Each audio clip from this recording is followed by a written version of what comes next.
Hello and welcome to The Real Talk. Today we have Vernon resident Lauralee, who is going to talk about her plus size experience with pregnancy. Thank you so much for coming on today, Lauralee. Welcome to The Real Talk.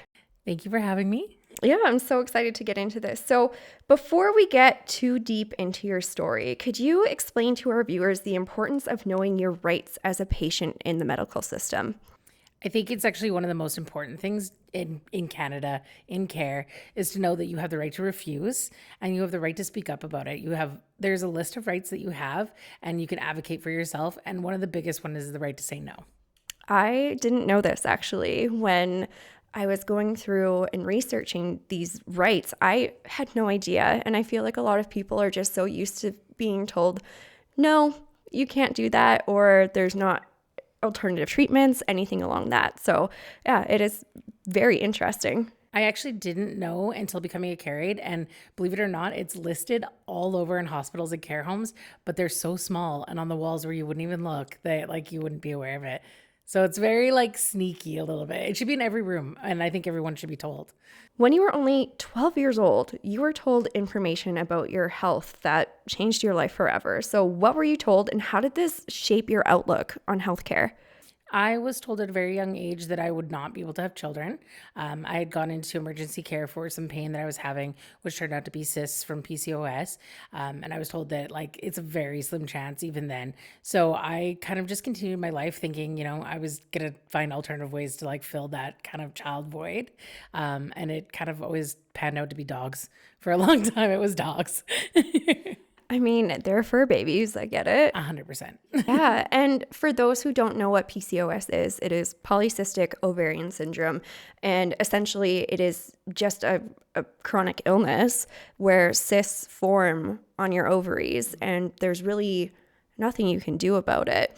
So there are, millions of people out there that unfortunately have this horrific chronic illness. And yeah, a lot of people are told that they will never be able to have children. Well, and a lot of it comes with it is that you have issues with your insulin as well, which causes weight gain, which obesity is not really a healthy thing for pregnancy.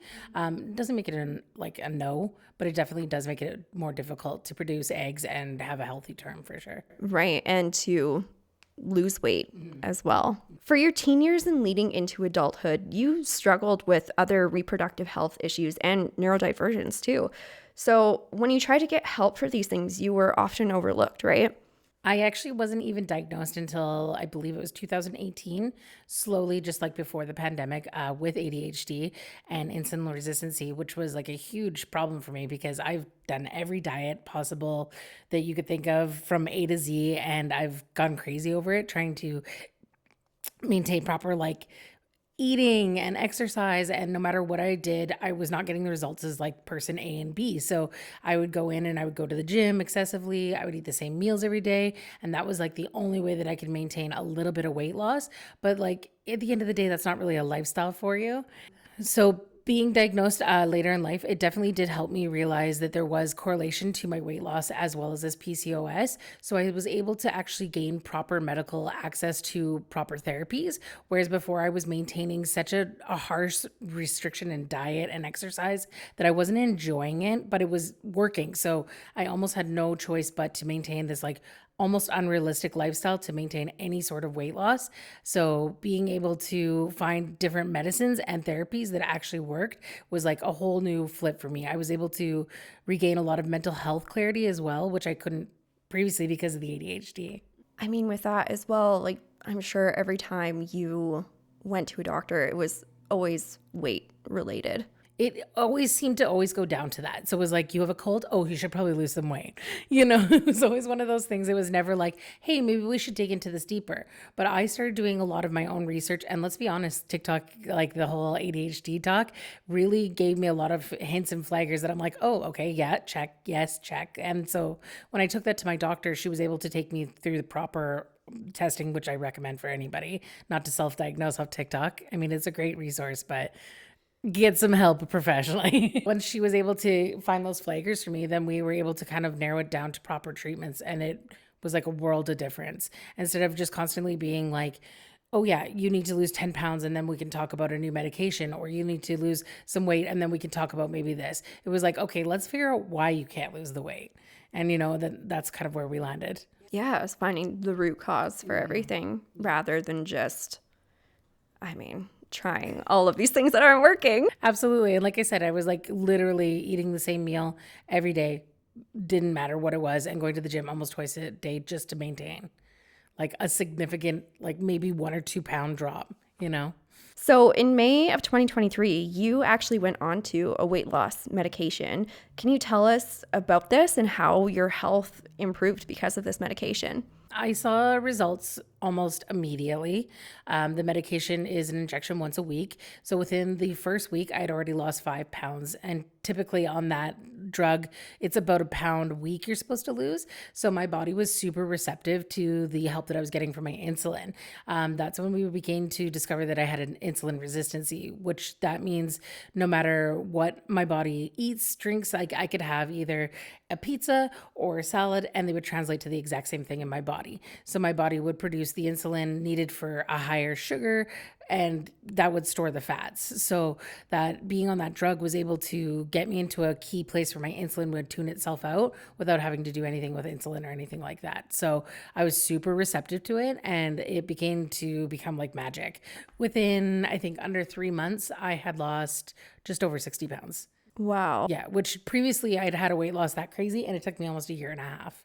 Holy. And an extreme lifestyle change and restriction. Yeah, like you said, it like multiple times a day for the gym, and like that is probably all you were thinking about. I was kind of in a survival mode at that time, so I did use that to like rally, but at the same time, like I was getting the results that I've always desired, so I would become like madly addictive to that. Like it's working, keep going, right? So I was seeing the results, but there was no room for social life or any kind of like outside of like the regiment, and I'm one of those like type of people, if I'm in the routine, I have to stick in the routine or it doesn't work and I drop it, right? ADHD.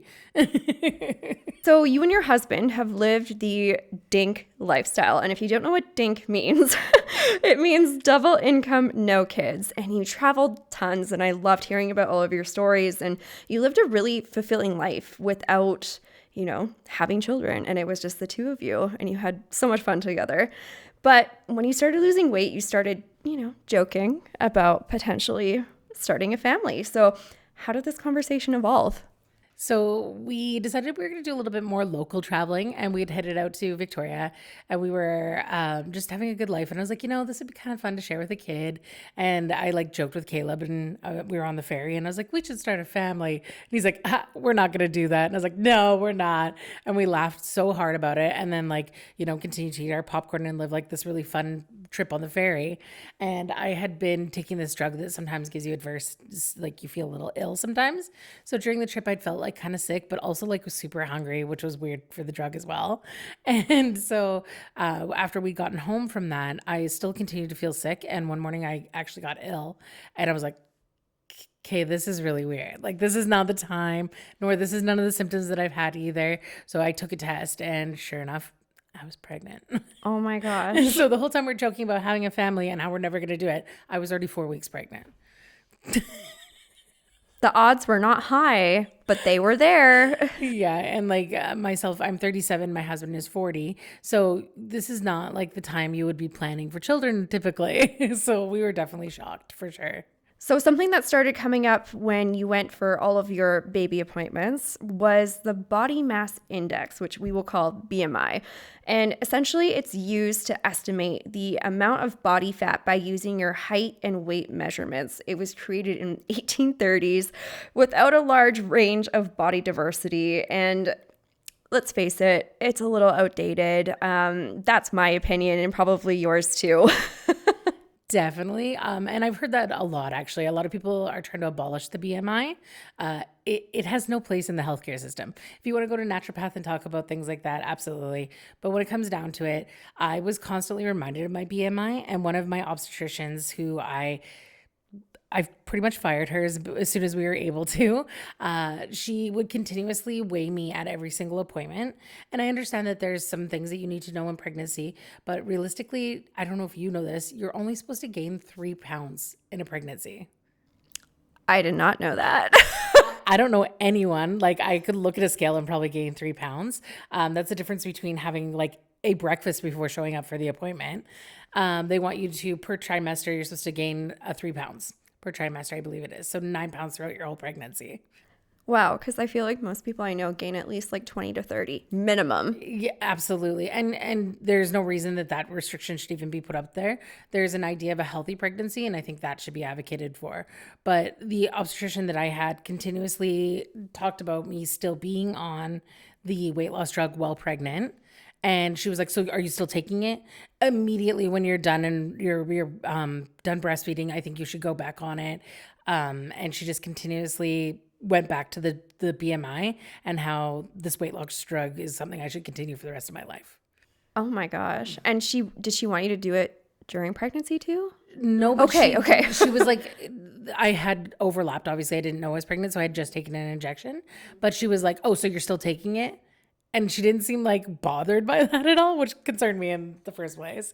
Pretty sure you're not supposed to take that type of medication while you're pregnant. I think the best is to gain some weight while you're pregnant. Yeah, Eating for absolutely. two, you know? Yeah. Oh my gosh. So something else well, a few other things were coming up during these appointments. And I guess the first one we'll talk about is the risks that your doctor brought up to you that weren't very nice.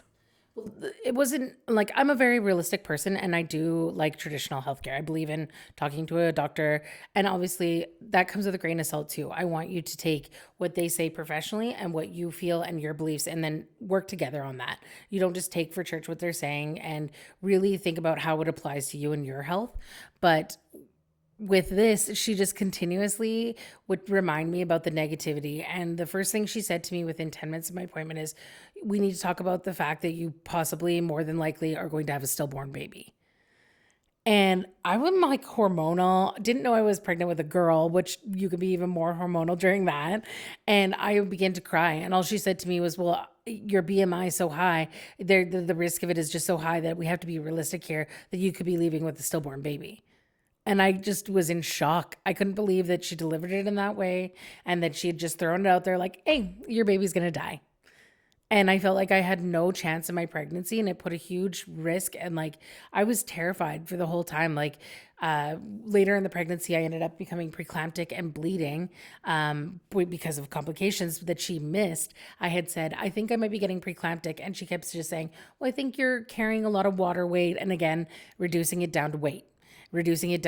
And everything that I had come up with concerns, I was like, I know the itch is scratching that I am right. And so when I became preeclamptic, I started to bleed because there was nowhere for the blood to go. And immediately I thought I was having a stillborn baby. And that's all I could think. We got in the truck and I said to my husband, we're losing the baby. And I was like 7.5 months pregnant, thinking that this is the last trip I'm taking to the hospital and I'm not coming home with a kid. Oh my gosh. Because she continually just kept saying to me, with your body mass index and your asthma and the realistics of this whole pregnancy and your PCOS, you're not going to go home with a baby. So I stopped going to those appointments by myself because I felt immediately like she no longer cared about me or my pregnancy. It was awful. Oh my gosh. Right. And you waited a long time to announce that you were pregnant in general.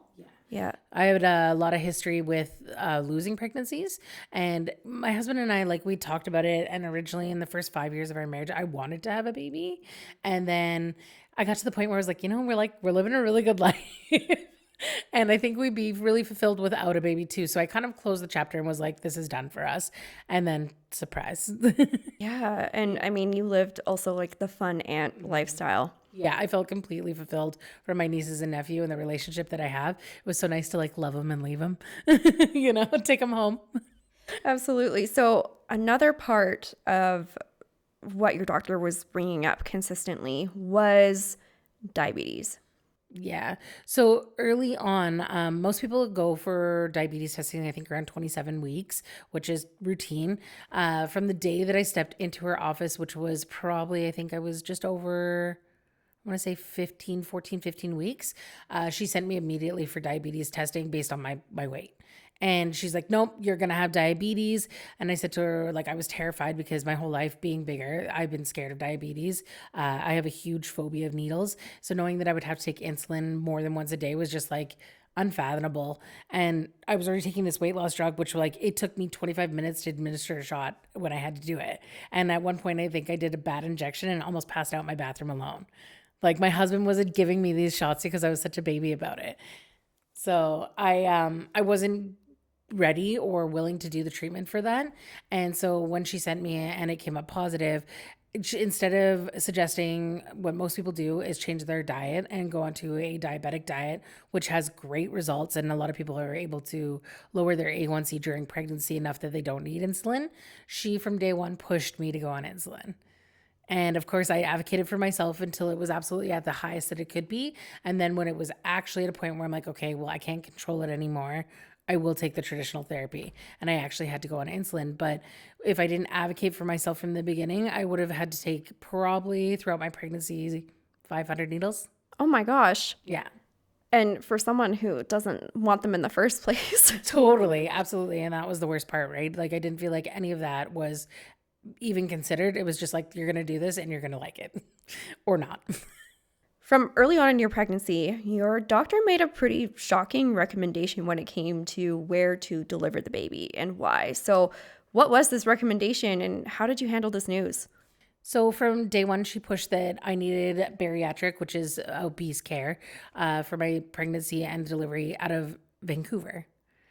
And just for people who are not familiar, we're about 500 plus kilometers away from Vancouver. I personally don't have any friends or family out there. This is my first pregnancy. I wanted both our moms. I wanted his mom, my mom to be right by my side. I needed a mommy. And I didn't feel like I was given that opportunity. We tried to advocate for Kelowna, and that just didn't seem like an option. She tried to send me for ultrasounds out in Vancouver, which typically can be a 10-minute appointment, and to travel over 500 kilometers in February over the Coquihalla while pregnant was an absolute no for me. And every appointment, she just kept saying, well, if you would go to Vancouver and get these scans, then we could do it. And it was just, I couldn't even believe it. They didn't consider any of our needs in the situation at all. Yeah, that's not feasible for even people that would have the type of funding for that. It's just, and I mean, the other alternative is flying, and that's not really great while pregnant either. You can't. There's like a certain point after 6 months that you can no longer fly. And so I was getting really close to that. And it was just, she had no understanding to my fears at all. And it was just like overlooked completely. And had like, we're in a good financial place where we can afford it, but the hotels right now in Vancouver are minimum $500. So it's like you travel 500 kilometers, pay for the gas and everything on that over the craziest highway in Canada in the middle of winter. And then while you're at it, go ahead and pay $500. And then she was like, oh, and then we have a secondary appointment. So you have to spend 2 nights, $1,000. Yeah. So a pretty routine part of pregnancy is ultrasound appointments like we were just talking about. So you had to have them in the Okanagan. And how did those go?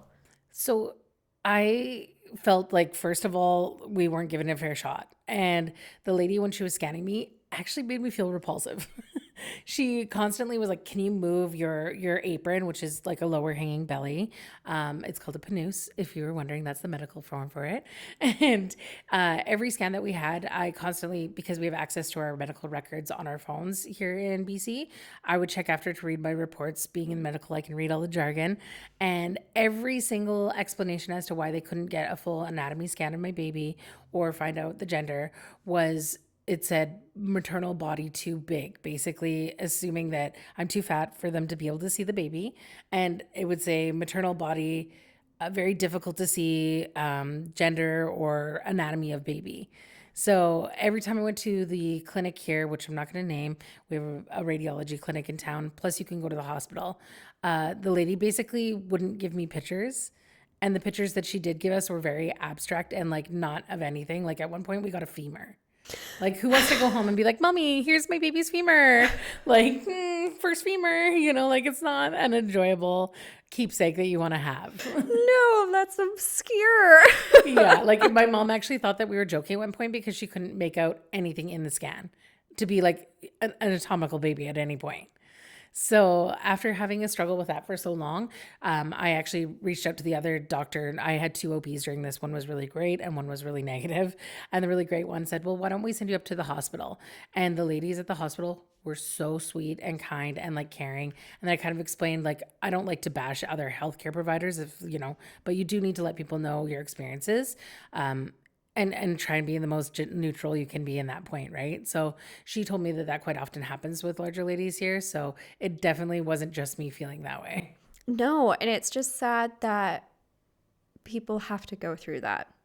It took away from the experience because I waited 6.5 months to find out what I was having. By that time, everybody's like, what are you having? What are you having? And, you know, we weren't going to do a gender reveal. That wasn't we're not those kind of people, but we did want to share with people what we were having and also I wanted a boy worse than anything. Newsflash, I had a girl. So we paid an extra $100 to drive to Kelowna and get a 3D scan. And the lady in that 3D scan, I had a medical scan the day before where, again, they weren't able to find the gender. She found it in 2 seconds.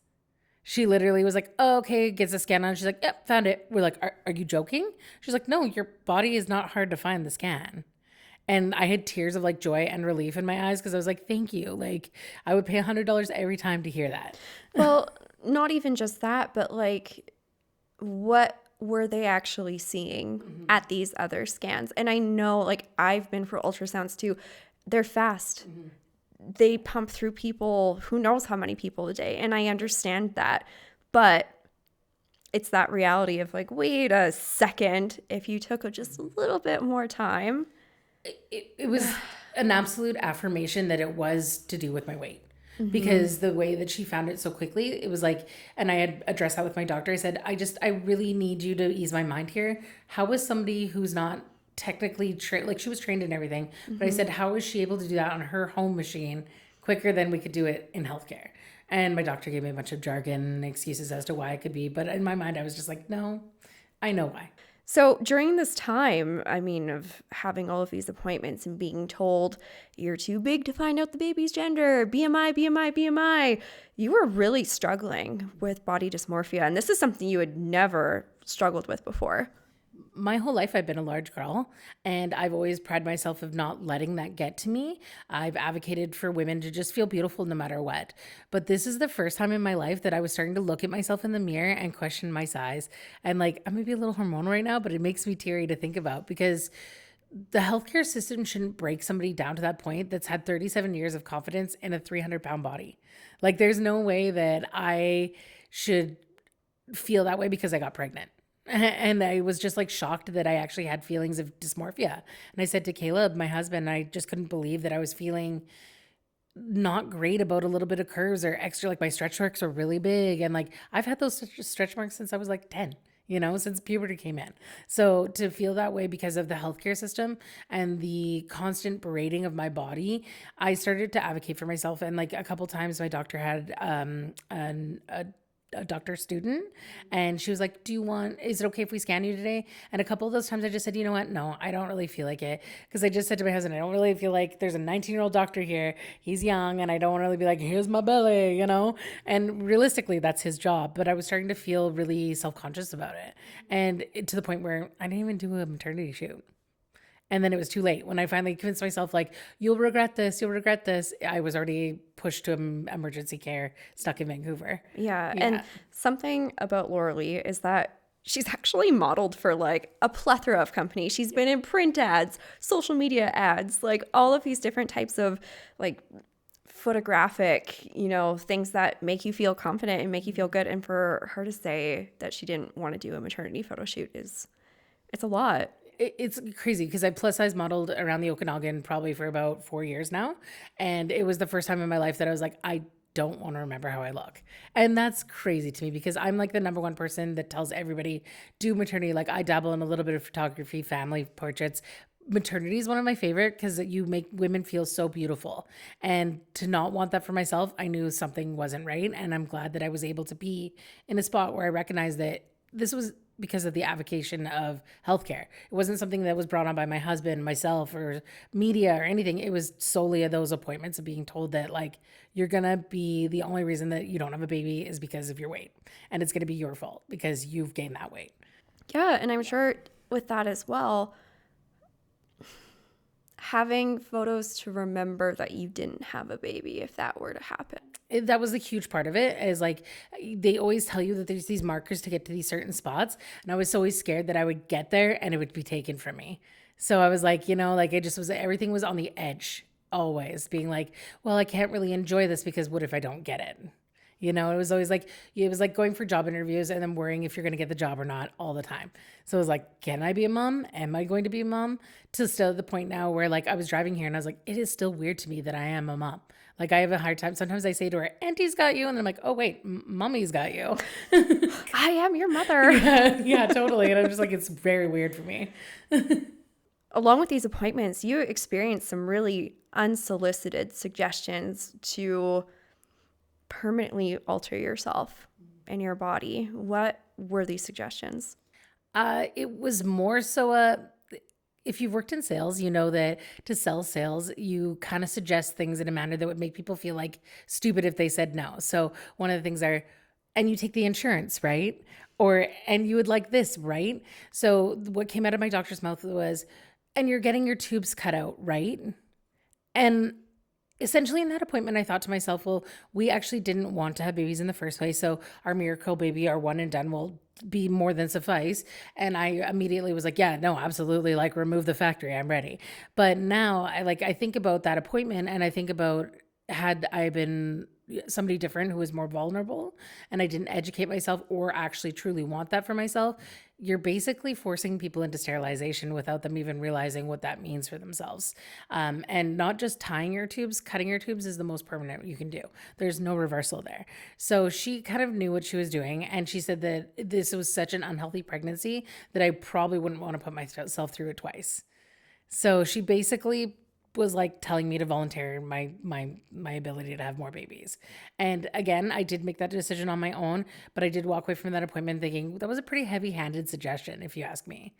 Yeah. And I mean, I can understand it from a medical point of view, but I don't know, maybe it's just like the bedside manner of a lot of these things. And I understand that some things do have to be said kind of blunt, but telling someone to permanently alter their body is a pretty big thing. Yeah. It should have been brought on, in my opinion, as a suggestion. Like, have you thought about this?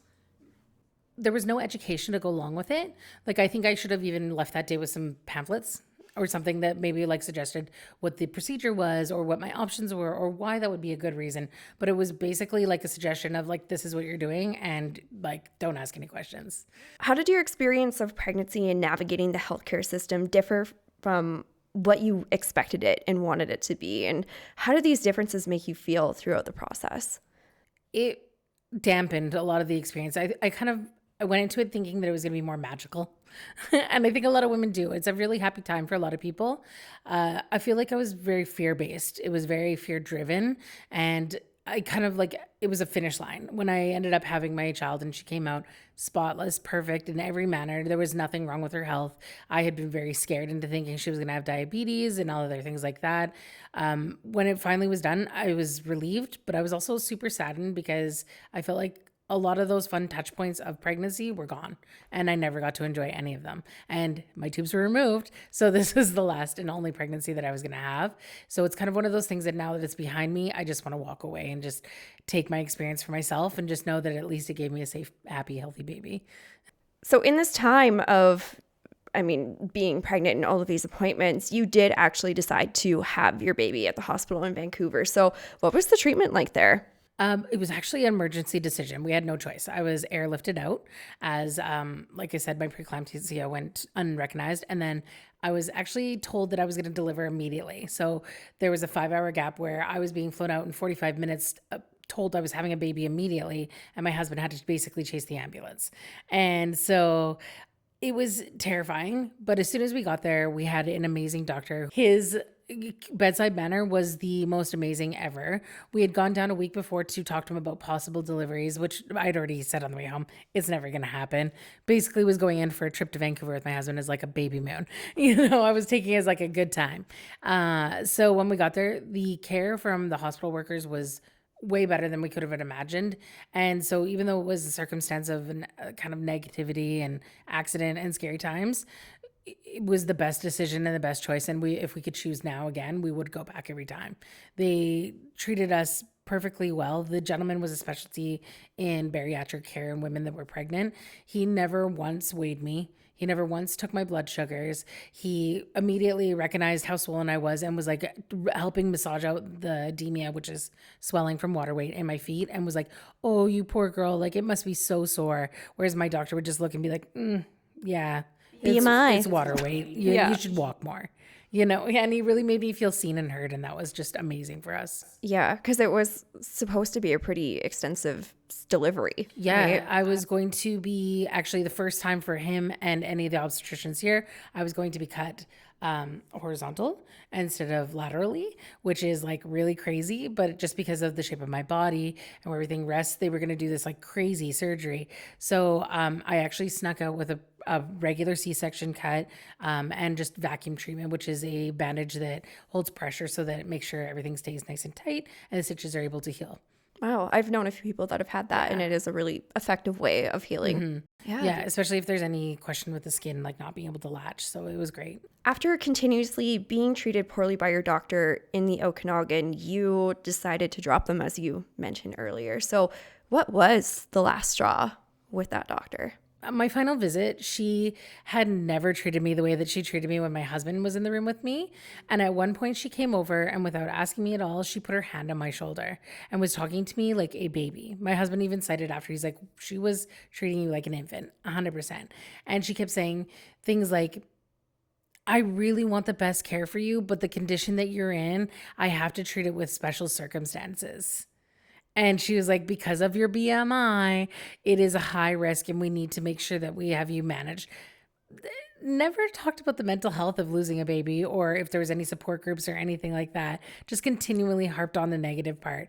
So when we were out in care in Vancouver, we had appointments with her. She dropped us immediately and never followed up on a single appointment afterwards. And so when I was given the choice to go back to my one obstetrician here for aftercare with my child, I immediately chose that. And they asked if I wanted to go back to the other doctor.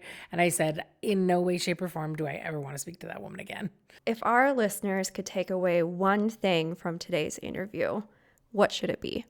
You have rights, and your right to have a safe and wonderful treatment while you're in a hospital, pregnancy, any kind of treatment or care is your rights. And make sure that you advocate for those for yourself, because at the end of the day, no one else is there to advocate for you other than you, and you deserve proper and right treatment. Yeah, and I think from my view, what I would say from hearing this whole story is you don't deserve to be treated poorly just because of the way your body is. There is thousands of women who give birth every day with high BMIs and their babies are completely safe, sound, and wonderful. And who knows, they might go on to have high BMIs themselves too, but I guarantee they're going to be able to survive in this world, just like I have. So it doesn't discount you just because of the size of your body or how you deserve to be treated. And when it comes to healthcare, BMI should be the last thing, unless it's what you're actually addressing with your doctor. Thank you so much for joining me today, Lauralee. Thank you so much for having me. I really enjoyed it. Yeah, I know someone out there is definitely going to get something out of this. So thank you to all of our viewers and listeners for tuning in, and I'll be back with another episode soon. Bye.